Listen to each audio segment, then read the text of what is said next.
Bonjour, amis des jardins et de la nature. On vient de recevoir une plante. Mais où la placer? Comment optimiser son acclimatation? On cherche, on cherche.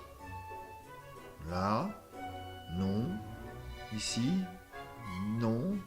Ah, pas là. Ah, je sais pas. Et si on partait du principe que l'acclimatation, c'est l'art de l'observation? Alors, si on commençait justement à dévoiler les petits secrets. Un des premiers petits secrets, je le tiens dans ma main. Eh oui, regardez bien. C'est une boussole. C'est très important de savoir comment est orienté son jardin. C'est une des premières choses à faire. Maintenant, le deuxième petit secret. Eh ben c'est ça. Prendre la température de votre jardin, été, hiver, dans différents coins. Vous verrez, dans certaines zones, il y a à peu près 2 à 3 degrés d'écart. Et ça, c'est très important. Donc n'hésitez pas. Vous verrez, les expositions hivernales sont différentes des expositions estivales. Donc ça, c'est important de savoir où est-ce que le soleil va chauffer le plus l'hiver, par exemple. Donc ça, indispensable, vous en mettez plusieurs et vous regardez à peu près la différence à chaque thermomètre. Vous allez être surpris. Les livres, c'est indispensable de se renseigner grâce aux livres. Alors, Internet, c'est bien, mais les livres, c'est quelque chose qu'on garde chez soi. Et en plus, quand c'est écrit par des pointures, des gens qui ont de l'expérience, des connaissances, eh bien, c'est super intéressant de savoir d'où viennent les plantes, qu'est-ce qu'on en fait, où est-ce que l'auteur, lui, les a plantées, qu'est-ce qu'il a observé. Donc ça, c'est indispensable. Les livres, les livres, les livres. Une étape qui paraît fastidieuse, mais qui est très importante, ce sont la plantation de haies, afin de briser les vents. On va jouer sur les persistants, c'est-à-dire les rhododendrons, les bambous, les aralias. Alors là, ici, en persistant, on peut y voir de l'aucuba, du photinia, de l'arbousier, du chêne vert, du bambou. Enfin bref, mettez des plantes adaptées à votre région. Et pourquoi pas des haies gourmandes.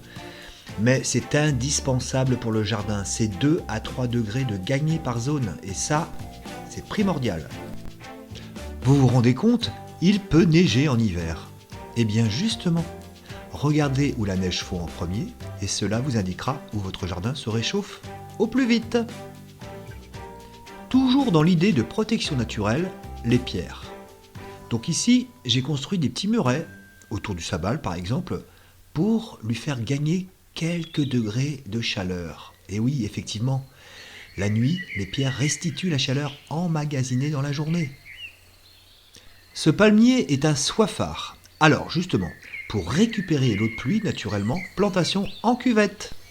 Si vous avez une terre ingrate, faites ce que j'appelle des réaux en bois. À l'intérieur, vous pouvez y mettre des feuilles, du gazon, des déchets ménagers, qui se décomposent bien sûr, afin de recréer un biotope. Là, j'ai pu y mettre des canards, du musella, enfin bref, des plantes qui aiment la fraîcheur l'été.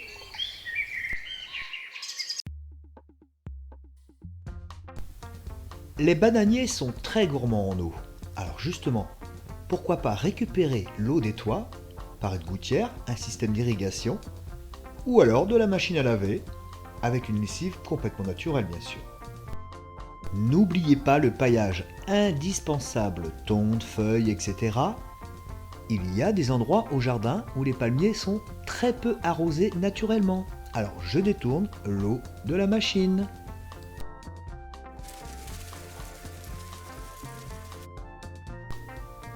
Une terre riche en silice favorise la résistance des plantes. Aussi bien l'été que l'hiver, c'était très connu au 19e siècle. La silice, vous savez, c'est ce qui brille justement sur les tiges des bambous. Autre astuce, pour garder la fraîcheur, les bûches. Eh oui, celles-ci, en dessous, les racines vont pouvoir se loger, les bûches vont se décomposer et abriter en même temps votre plante. Et le résultat, je vous assure, est magnifique. Par exemple, une souche Au lieu de la déraciner, on la laisse et on plante à côté. Pour concentrer l'arrosage et canaliser les racines de certaines plantes, j'ai mis des bassines enterrées. Alors, elles sont perforées au fond, avec des cailloux pour le drainage. Drainage, je le répète, qui est indispensable pour les terres qui ont du mal à ressuyer l'eau. Chez vous, profitez d'une avancée de toit, d'un balcon, pour empêcher le froid de tomber directement sur les feuilles ou dans le cœur des végétaux les plus sensibles.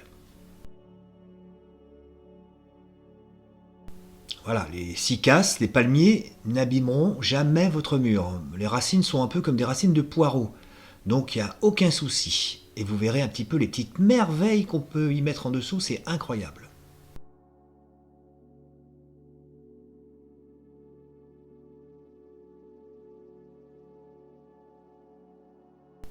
Les copains traquis, une fois bien établis et rustiques, protègent de leurs feuilles les plus petits qui sont en dessous. Par exemple ici, là, ce sont des hybrides, plus fragiles. Donc vous avez au début de printemps et en fin d'été. Et vous voyez que tout ce petit monde-là a bien profité.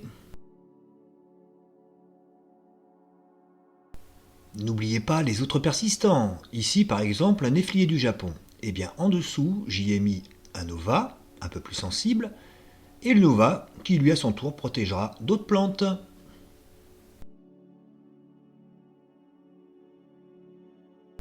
Une haie de bambou, attention, cespiteux, fera des merveilles comme un mur végétal pour protéger les plantes plus sensibles. Et ça marche très très bien. À propos de murs, j'oubliais les pierres, très important. Déjà pour les sels minéraux dont les plantes ont besoin et la fraîcheur qui y reste l'été. Donc n'hésitez pas à mettre des gros cailloux. Ça va, vous arrivez à suivre? Alors, comme vous pouvez le constater, en fait, c'est pas à la plante de s'acclimater, mais au jardinier. Car l'acclimatation, c'est optimiser au maximum les conditions de plantation pour tirer parti du potentiel génétique de la plante. Pour cela, il est bon de se renseigner sur l'origine de la plante, quelle altitude, montagne, plaine, les nuits sont-elles froides, humides, enfin bref, renseignez-vous. Je reviens sur le paillage parce que c'est super important. Donc on a vu le mélange gazon-feuille, mais on peut aussi y incorporer de la fumure qu'on place à l'automne, qui servira de protection pour les végétaux, ou au tout début du printemps. Et là, vous verrez, ça va les booster. Sur une terre nue, le gel peut y entrer très profondément. Alors, là c'est pareil, feuilles, gazon, branchettes, enfin tout ce que vous avez sous la main pour pouvoir pailler. Et cela protégera bien les racines de vos petites plantes.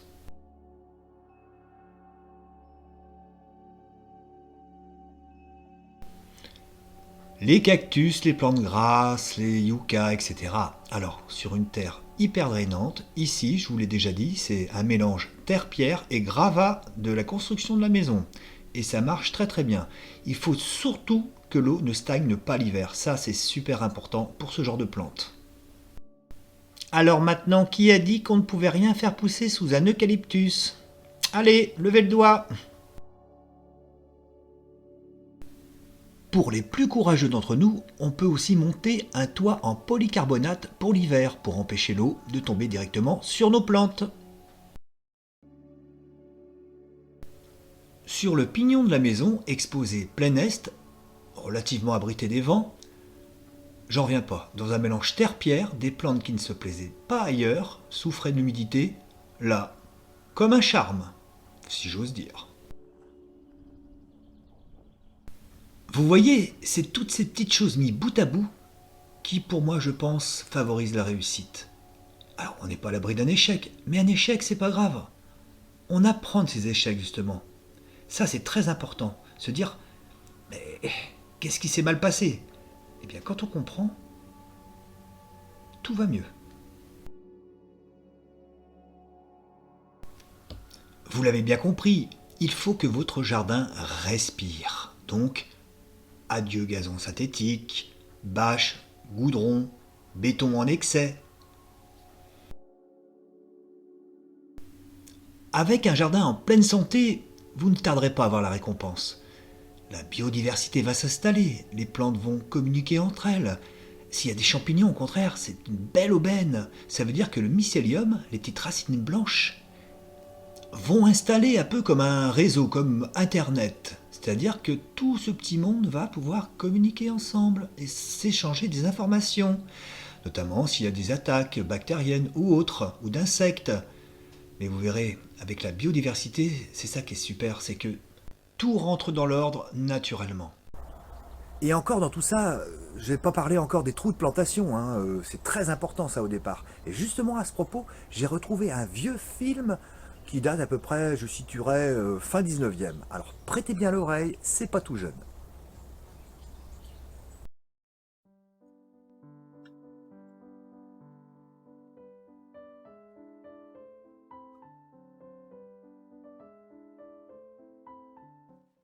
Et oui, au XIXe siècle, il n'était pas rare de faire des trous de 1 m3 que nous remplissons de papier, de journaux, carton, chiffon et de fumure et de bonne terre, de quoi optimiser vos plantations. Et oui, c'était l'âge d'or, à cette époque-là, le XIXe siècle. Et je vous garantis, sans papillons et charançon.